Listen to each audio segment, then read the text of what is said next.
You will hear a conversation about a language course. First, you have some time to look at questions 1 to 5.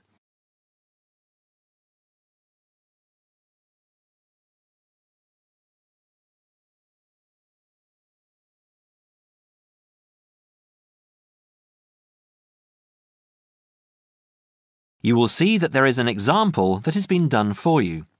On this occasion only, the conversation relating to this will be played first. Good morning, Borgheimer Language Courses. How may I help you? Oh yes, I contacted you some time ago about following a German course in Germany, and you advised me to take your placement test before we go any further.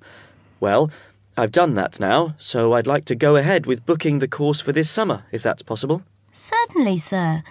You said you took the placement test. What was the result? I was placed at the O3 level. O3. Right. That's lower intermediate. Fine, Mr. The answer is Level 3 or Lower Intermediate, so the course level has been filled in for you. Now we shall begin. You should answer the questions as you listen, because you will not hear the recording a second time. Listen carefully and answer questions 1 to 5. Petterson. John Petterson. Could you spell that for me, please, Mr. Petterson?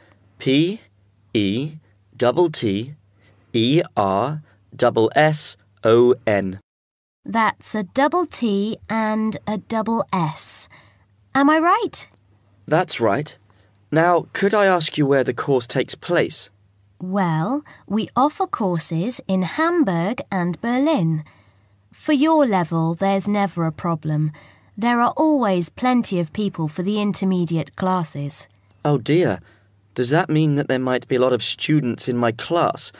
I wouldn't be very happy about that. No, don't worry, Mr. Petterson. The maximum class size is 12, but I've never known there to be more than 9 or 10 in a class. It could even be 5 or 6. Good. Actually, I'd prefer to study in Berlin. And how long is the course? 3 weeks, 5 hours a day. 2 hours only on Saturday. Sundays free. I see. And what about accommodation? There you have a choice, Mr. Petterson. You can either stay with a German family who are used to having such guests, or you can stay on the university campus, or we can book you into a nearby bed and breakfast. Is there a big difference in price? Not really.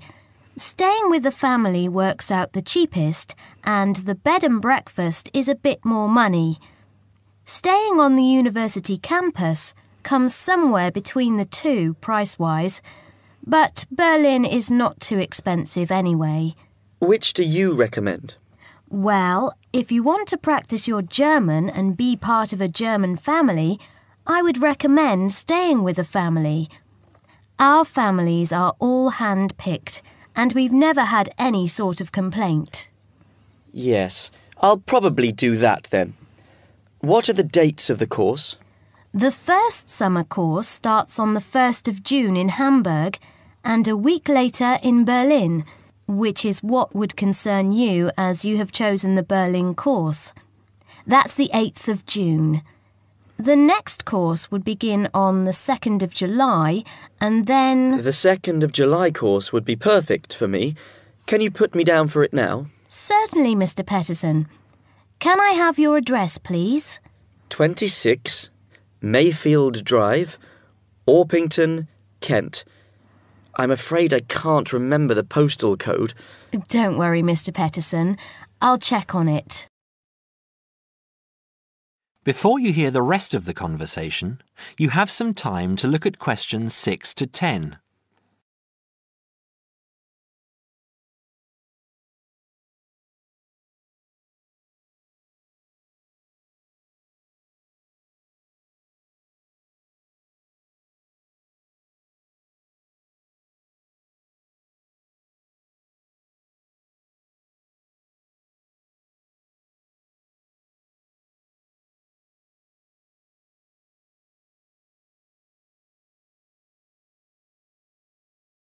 Now listen and answer questions 6 to 10.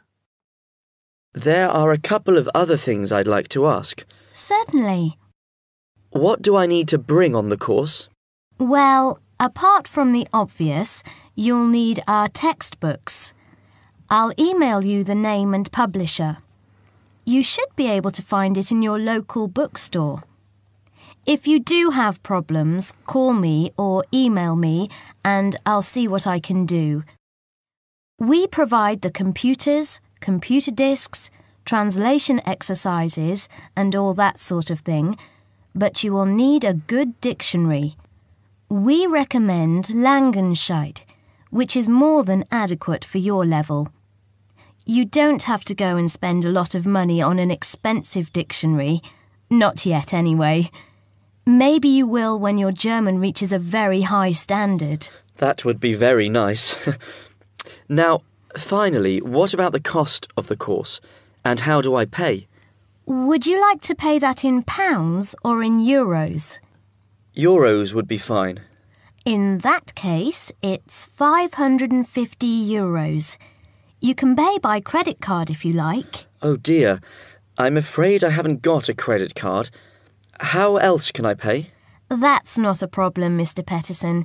You can pay by bank transfer. Fine. By the way, I forgot to mention I am a full-time student. Have you got a student card? Oh, yes. Then that does make a difference, you'll be pleased to hear. You are entitled to 35% off the full price. And if you can persuade a few people to join you, it would work out even cheaper. How do you mean exactly?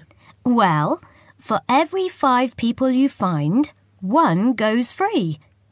In other words, if there are 6 of you, you get 1 free course. Of course, in reality, you would divide up the savings amongst you, presumably. Right. Well, I'll see what I can do. Thank you. Not at all, Mr. Peterson, and I'm sure you'll enjoy the course. There are, of course, sightseeing possibilities. Would you like me to send you our brochure describing them? Yes, thank you. I'd appreciate that. Anyway, thanks for your help. If I want to call back, who do I ask for? Susanna.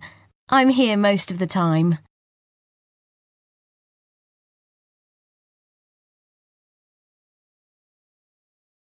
That is the end of part 1. You now have half a minute to check your answers.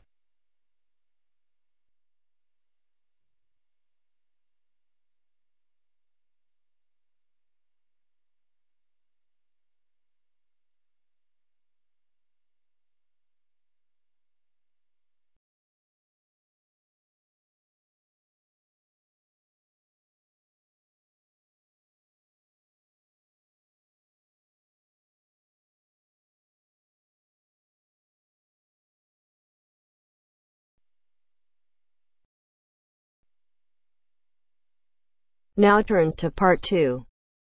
Part 2.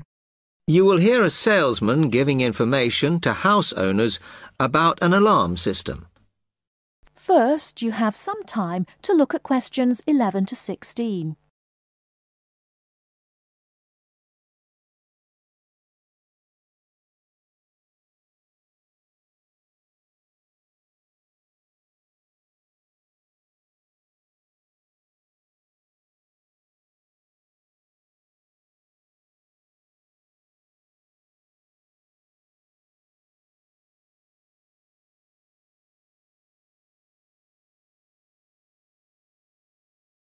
Now, listen carefully and answer questions 11 to 16. Thank you for inviting me to your residence meeting. My name is Martin Pugh from Safe Cell Alarms. I'm going to explain a little bit about home security, and I hope you'll all feel a bit better informed, and perhaps that you will even purchase one of the alarms we sell. It is all too easy these days for people to break into our homes. Did you know that 25% of all burglaries are committed by burglars breaking and entering via the back door? Even though it is locked, it is still relatively easy for someone to gain entry. And there are parts of our house that we think are not vulnerable because they look inaccessible. But they're not. So, if you're trying to protect your home, you should make sure the top floor is covered by that protection, not just the ground floor. We believe that the only way to secure your property is by having an alarm fitted. Just having the alarm on the outside can put burglars off, and we also recommend that you warn them about the alarm. To do this, we suggest you stick a sign in the front window of the house so it can be seen clearly. This alone should be enough to dissuade a burglar before they start. Now, our company has a range of alarms on offer, and I brought several along for you to see tonight. But let me just explain a few things about them. First of all of our alarms are highly visible. They're colored red, and on the underneath, there's a blue light, which you can see whether they are switched on or not. This acts as a deterrent to burglars who can see it as an active alarm system. Like most systems, our alarms are very sensitive, so you do need to look after them. You may be surprised to hear that a cat can often slink around unnoticed under the infrared beams, but a spider crawling across them will set them off. Also, our system is a little different from some. Most companies offer an option that connects their alarms to the police station. All our alarms have an automatic link to our company office. This means we can deal with a situation promptly and can sort out any alarms that have gone off by mistake. Before you hear the rest of the talk, you have some time to look at questions 17 to 20.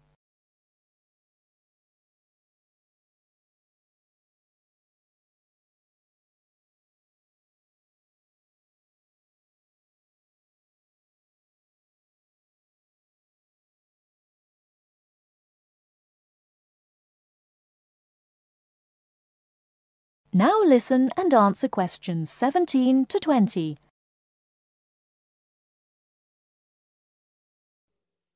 Okay, let me tell you about the installation of our alarms. Later on, I'll show you some house plans and diagrams of how the alarms operate, but you don't have to worry about them being intrusive, as we normally put them in hallways rather than individual rooms. The diagrams show you how the beams work to cover the whole house in this way. Oh, one small thing while I remember is don't leave your security code in your house.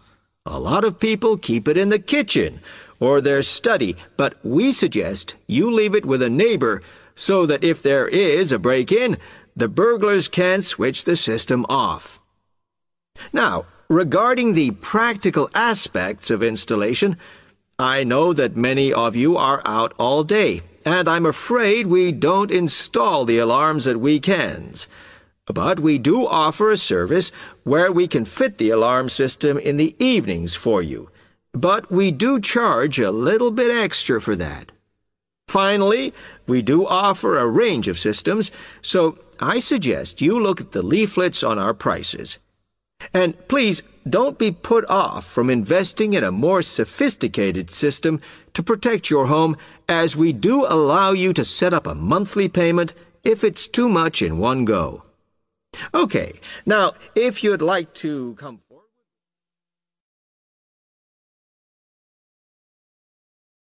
That is the end of part 2. You now have half a minute to check your answers.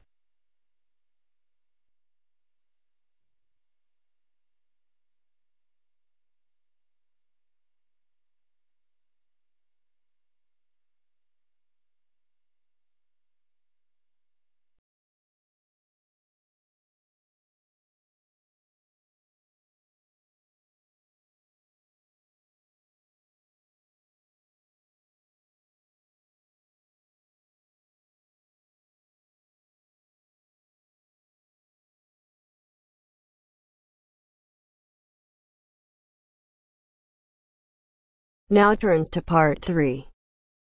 Part 3. You will hear two friends discussing what to study at Mitchford University. First, you have some time to look at questions 21 to 27.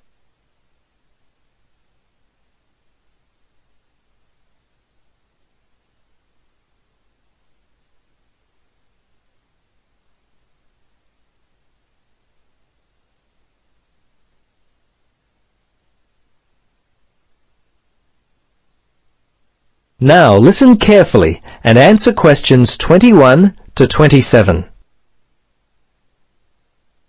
Hello, Gloria. Hi, Paul. I just heard that you're studying psychology this year. At the moment, that's true, but to be honest, I'm not sure exactly what to study. You're in your third year at university. Do you have any advice for me? Well, it's a difficult question for me to answer, but I do have some ideas based upon my personal experience that may be of help. Anything would be helpful at this point. I'm feeling a little worried about what I should do. Well, there are a few things that I would recommend. Firstly, ask yourself, what do you really enjoy studying? For example, maths, English, science? This will help you decide what course you should do. The university handbook lists all the courses available. You should take some time to look at it. A couple of my friends spoke with recent graduates of courses which took up a lot of time. Another thing which took a lot of time was an interview at the Dean of Academic Affairs office. They're always so busy there. Unless you've got a lot of time, I wouldn't bother with either of those ideas. Okay. Gloria, I understand there are some excellent publications that I can look at which will help answer my questions. But the trouble is, I'm having a real hard time locating them. Do you know where I might be able to go? Yes, I encountered this very same problem when I was deciding on what to study. I managed to locate a few excellent books that really helped me to decide what was best for me. Now, some of the details will be a little inaccurate. That's no problem. If you could just remember the titles, I'll be able to look them up at the university library. Now, let me just get my pen. Okay, ready? All right. The first book I found was What Should I Do? It was written by Paul Smith, and I believe it was published in 2000 by Smith Brothers. I think this was the best book I read, although Judy Newton's Choosing University Courses was also an excellent help for me. Can you remember what year that one was published? Let me see. Most of the books I read were published around the same year, 2000, I think. I can't remember who published it. I think it was Printers Limited. You'll have to check that one out yourself. No problem. This is just what I've been looking for. Anything else you could recommend? Yes, there was one other book which I remember because my cousin works for the publishers Brown and Tate. He started there in 2002. Anyway, the book's called Surviving University and was written by Julie White. It's an excellent book which came out in 2004. I certainly recommend it. Before you hear the rest of the conversation, you have some time to look at questions 28 to 30.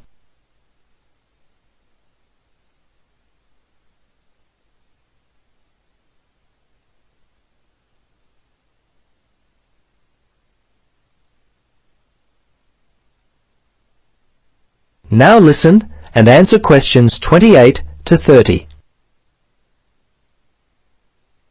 Gloria, this discussion has been so helpful. I wonder if I might ask one more question. Sure. What would you like to know? Well, I'm wondering why you finally decided to study psychology. Well, what helped me to decide was my interest in working with people. I think that's what you've got to really decide in your own mind. Do people give you energy or do they drain you of energy? I asked my friends what they thought of my idea, and most of them thought it was a good choice. Yeah, you know, I think my parents or family members who know me well would be a good place to start. I think if you like to research subjects, you might prefer to work by yourself. That could help you to decide what area you should study. For me, I like working with numbers, and I knew psychology involved a lot of this, so that also helped me to choose my course of study. The bottom line is you've really got to know what you naturally like to do. Once you work that out, you simply choose areas of study that relate to those things.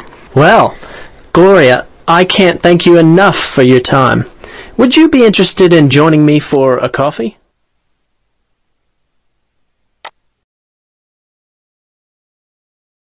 That is the end of part 3. You now have half a minute to check your answers.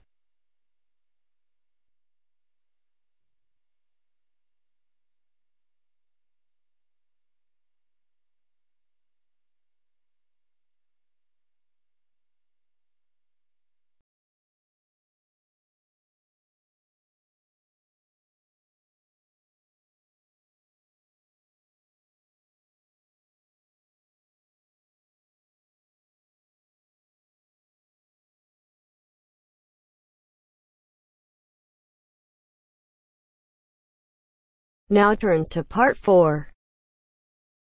Part 4. You are going to listen to a lecture on language learning. First, you have some time to look at questions 31 to 40.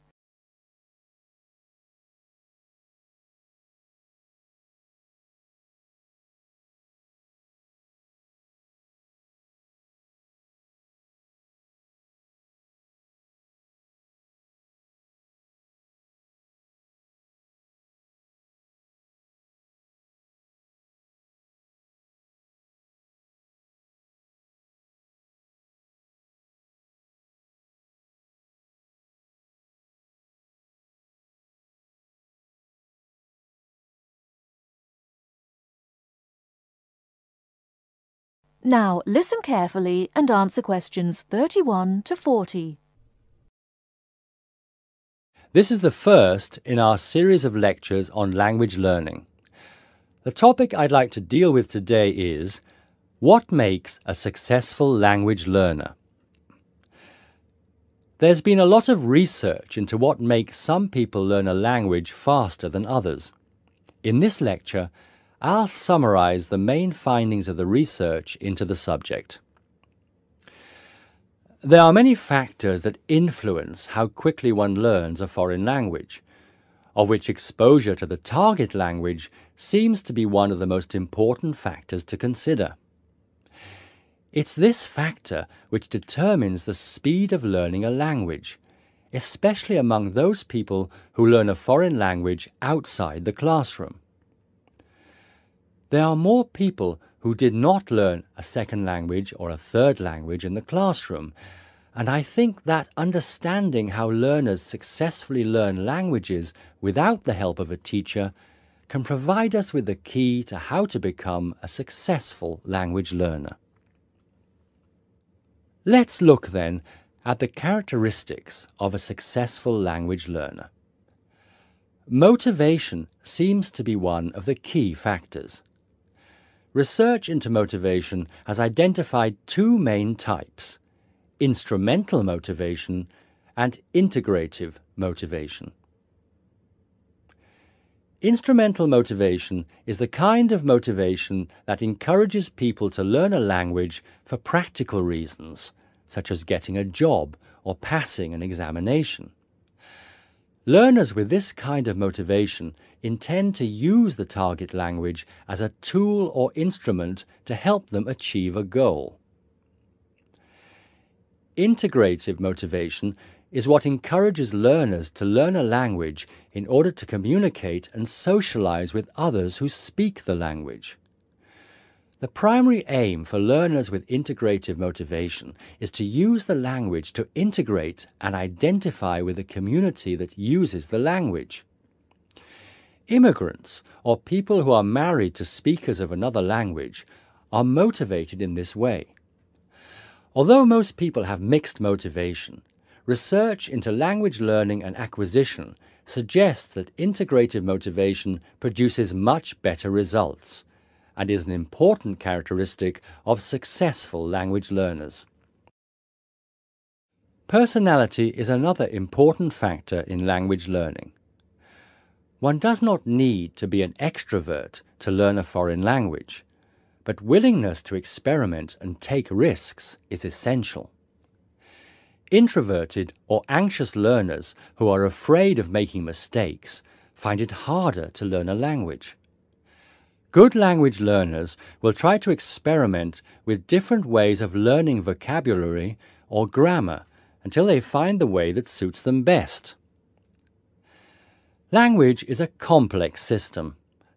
Successful language learners often design complex learning systems to master a language. They think about how they learn and organize their learning accordingly. They develop their own learning style and use a range of learning skills such as efficient revision techniques, systems for learning and organizing vocabulary, the ability to monitor their own speech, and the ability to plan their learning. Finally, age is another major factor to be borne in mind. Children seem to be in the best position to learn a foreign language rapidly and with the best results. Older learners can also be very successful and become proficient at using a language. Adult learners who make decisions about their learning and are independent of the teacher, who are analytical and aware of how they learn, and who take responsibility for their learning, stand a very good chance of learning a foreign language successfully. That is the end of part 4. You now have half a minute to check your answers.